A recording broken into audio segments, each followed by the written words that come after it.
आजचा दिवस थकवणारा होता, पण घरी आल्यावर दीप अमावस्येची पूजेचा विचार केला आणि सगळ्यात थकवा कुठल्या कुठे पडून गेला. घरी आल्यानंतर थेट दीप अमावस्येच्या तयारीलाच लागले. आता आज बाजार असल्यामुळे आज बाजारही करून घेतलेला होता, त्यामुळे थोडा उशीर झाला होता ना. हे बघा, यांचा पसारा तर काही वेगळाच केलेला, बाहेर वेगळा, किचनमध्ये वेगळा. घरी आलेल्या आधी सगळा किचनवरचा पसारा आवरला, भांडे आवरायला घेतले, कारण की हे बघा केवढे बेसिंग भरून भांडे ठेवलेले यांनी.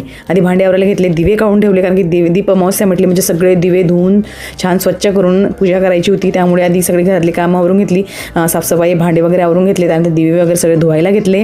त्या दिवे धुण्याआधी चहा घेतला, मसालेदार चहा घेतला आणि थोडं माइंड एकदम फ्रेश केलं, एकदम ताजे तवाने झाले आणि अजून मला स्फूर्ती आली काम करण्याची. आणि आता इथे तांदूळ भिजवायला टाकून दिलेले होते खीरसाठी, कारण की आज गोडधोड करण्याचा विचार केलेला होता.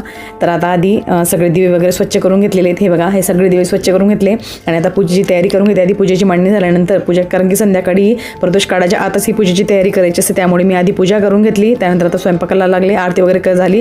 आता इथे मी सगळं हे बारीक करून घेतलं, खीरची तयारी केली. इथं पाणी उकळायला ठेवलेलं होतं. त्यानंतर यामध्ये जे वाटण केलेलं होतं तांदळाचं ते टाकलं. त्यानंतर ते चवीनुसार साखर घेतली, दूध, हे सगळं मस्त छान उकडलं की त्यानंतर यामध्ये ॲड करणारे आपण काजू बदाम यांचं पावडर आणि त्यानंतर थोडंसं खोबऱ्याचं किस, हे सगळं मिक्स केल्यानंतर छानपैकी 2 वेलदोडे टाकायचे, गावरान तूप टाकायचं आणि छानपैकी झाली आपली खीर तयार.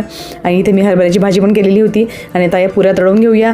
पुऱ्या झाल्या की मग नैवेद्य दिला देवाला की आपला आजचा दिवस ची जी पूजा होती दीप अमावस्येची ती पूर्ण झाली. त्यानंतर मुलांचं औक्षण वगैरे केलं, देवाला नैवेद्य दिला आणि त्यानंतर मुलांना जेवणाला देण्याच्या आधी माझं डोकं फार दुखलं होतं, मी खूप थकले होते. तर माझी मुलगी बघा, मुलगी असायलाच पाहिजे प्रत्येकाला. हे बघा किती छान मस्त तिच्या छोट्या छोट्या नाजूक हाताने माझं डोकं दाबते.